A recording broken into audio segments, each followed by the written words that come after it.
Assalamu alaikum wa rahmatullahi wa barakatuh. Bismillah wa salatu wa salamu ala rasulillah. Amma ba'd. My dear respected brothers and sisters,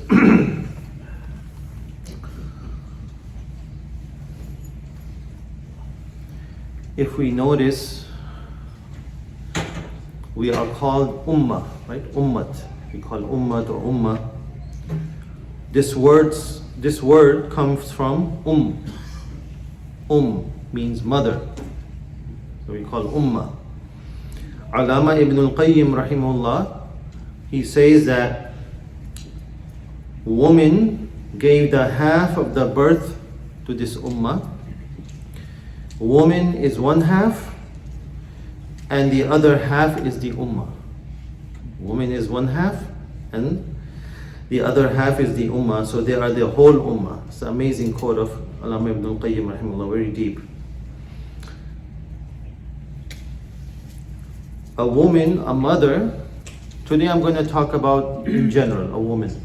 So mother comes, sister comes, daughter comes in. And don't worry men, we'll talk about something for you guys next Friday inshallah. So today inshallah we're going to talk about the woman. We need to know how Rasulullah sallallahu alaihi wasallam dealt with the woman. We hear a lot of complaints from the sisters that, and it's genuine, a genuine complaint. They're crying, genuine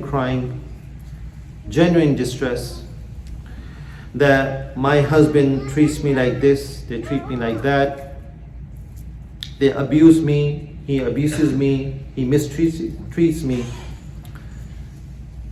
And truly, how a true believer, a Muslim, a mu'min, they are never to be, their attitude towards a woman, whether it's a wife or whoever it is, can be in that way. A true believer who understands Islam, who has learned and who has been educated according to the Quran and Sunnah. Not a true believer can use these types of languages, be this type of attitude towards the woman. It is impossible. Why is that? Rasulullah sallallahu alaihi wasallam, whenever he heard that someone is mistreating a woman, especially a wife, he used to say, La khayra fihi, that there is no good in him. There is no goodness in this individual who is doing it that way. The first indication that the Quran has mentioned to honor women, the first indication that we have is وَإِذَا الْمَوْءُودَةُ سُئِلَتْ بِأَيِّ ذَنْبٍ قُتِلَتْ. This is the first indication. In Surah Al-Kuwirat, Allah subhanahu wa ta'ala says about the Day of Judgment that maw'uda are those girls who have been buried alive in the time of ignorance. Girls who have been born and they buried them alive. So they will be questioned on the Day of Judgment. وَإِذَا الْمَوْءُودَةُ سُئِلَتْ. They will be questioned, these maw'uda, these girls will be questioned, what? بِأَيِّ ذَنْبٍ قُتِلَتْ. What was your crime to be killed, to be buried? What was your crime? And there was no crime. So this is the first indication that Islam honors women. Before Islam, we know that people, out of humiliation and disgrace, they used to, when a girl used to be born, they used to bury her alive. Secretly, that the people will not know outside, my neighbors, and they will not know that what baby was born. And secretly they will used to bury.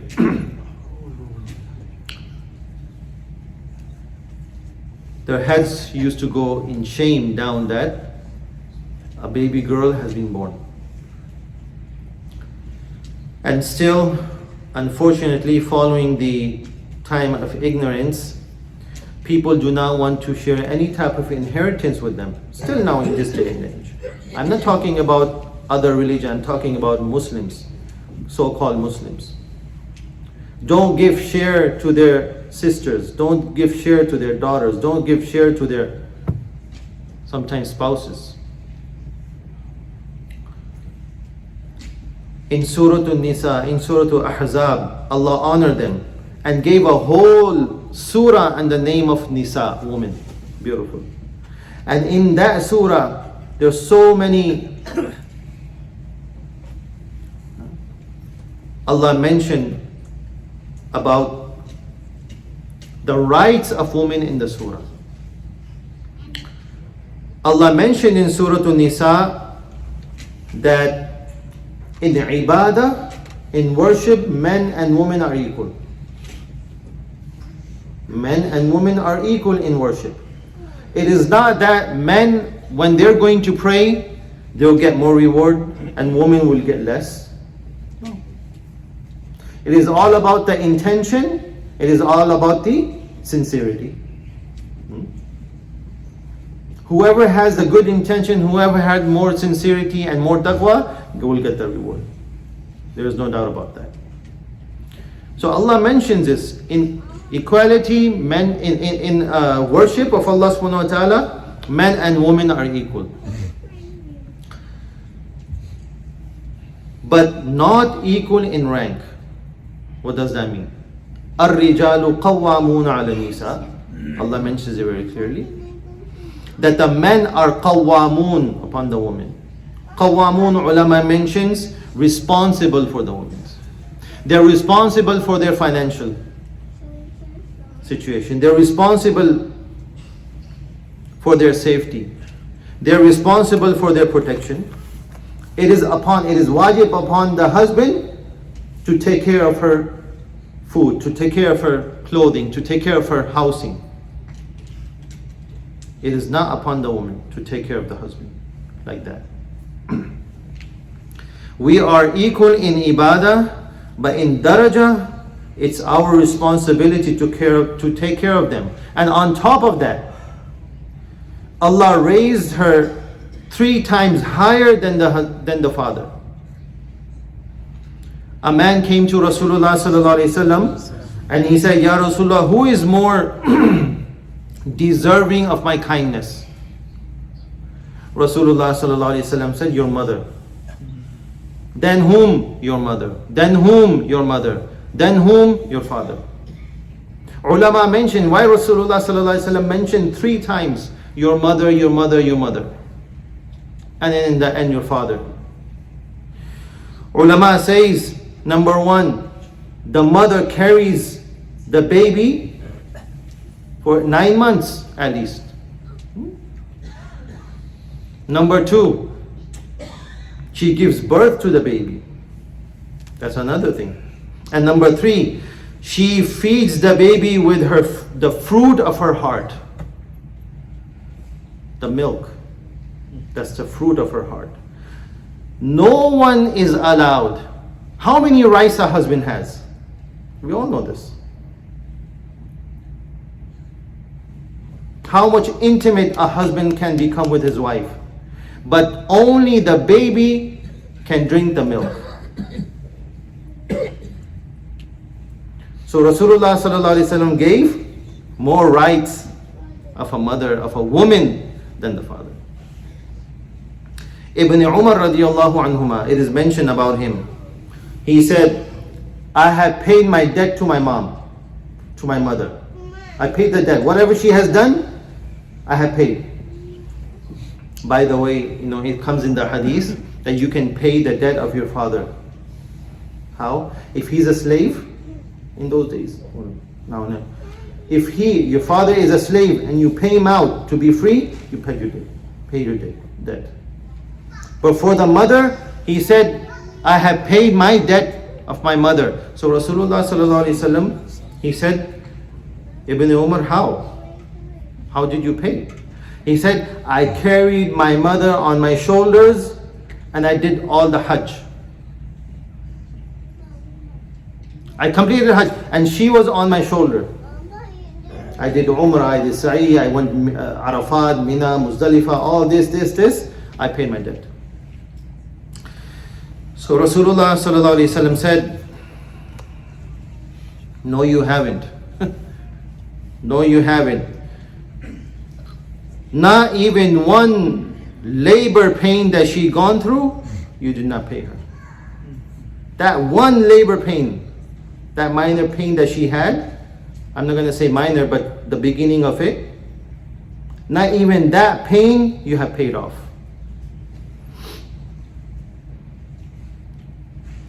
Then Ibn Umar said, how come ya Rasulullah? And Rasulullah sallallahu alaihi wasallam mentioned something very beautiful. He said, what you did for her, you did it hoping that she is going to die. She's old. Huh? I'm taking care of my parents because I know maybe after a year, 2 years, 5 years, there's no any other life. They're gonna die. This is a life circle. But what your mother did, she took care of you, hoping that you will live. Subhanallah. Right? The parents, the mother, when they're taking care of the child, hoping that I'm going to feed him, I'm going to take care of him, I'm going to clothe him or her. Because this child, the life has begun yet. So hoping that he's going to live, he's going to have a healthy life, he's going to have a good life. We want to educate him much better, giving him a good akhlaq and character. But what we do for our parents, hoping that they're going to die. And they're going to pray for us, I'm going to treat them well, and that's it, that's the end.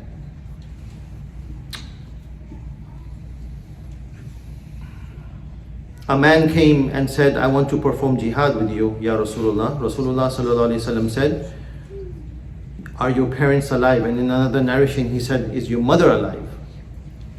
He said, yes, they are alive. He said, Rasulullah sallallahu alaihi wasallam said, do you want Jannah? He said, yes, Ya Rasulullah. He said, the Jannah lies in your mother. Go and serve them.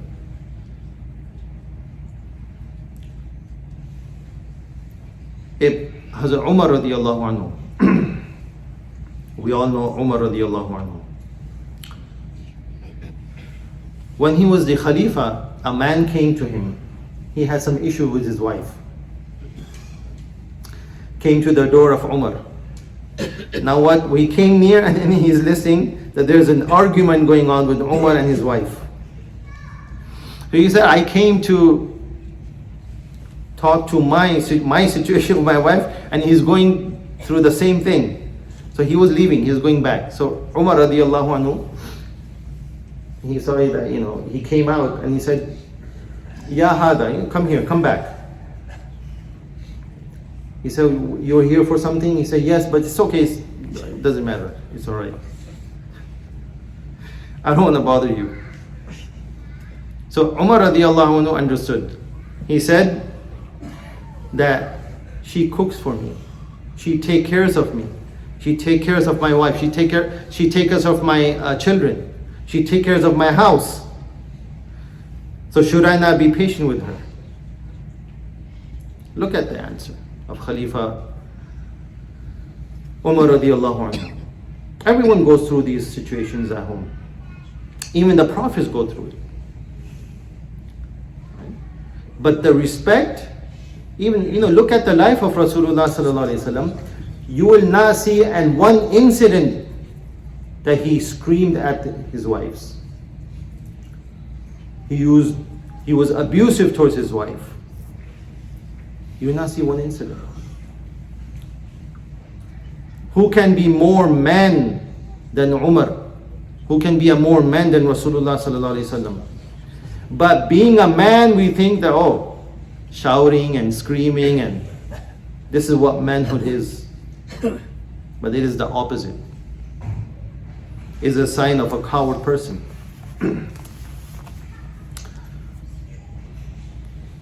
Rasulullah sallallahu alaihi wasallam gave us the measuring stick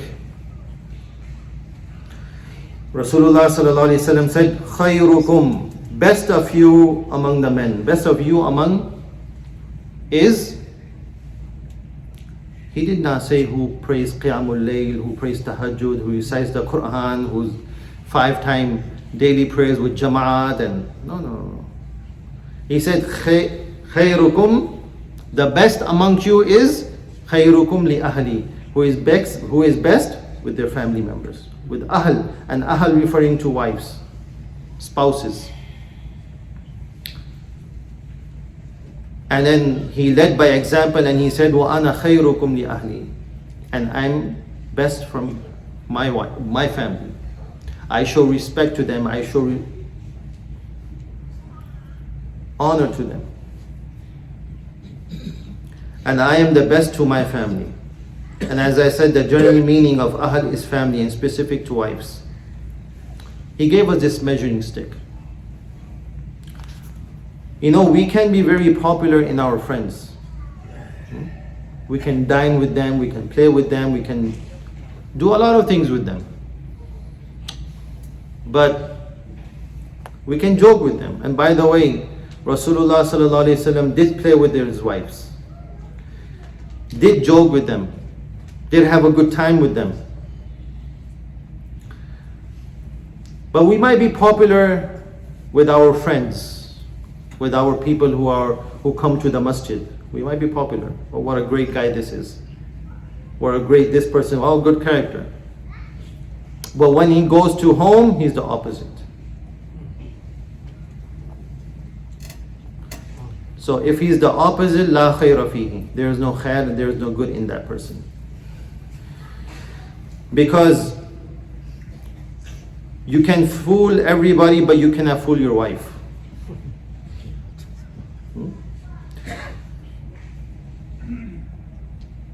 You have showed the good, you have showed the bad, you have showed the ugly, you have showed the happiness, you have showed the tears. She knows your secrets, she knows who you are. She knows your true colors. This is why Rasulullah sallallahu alaihi wasallam says, the best amongst you is the one who is best to his wife.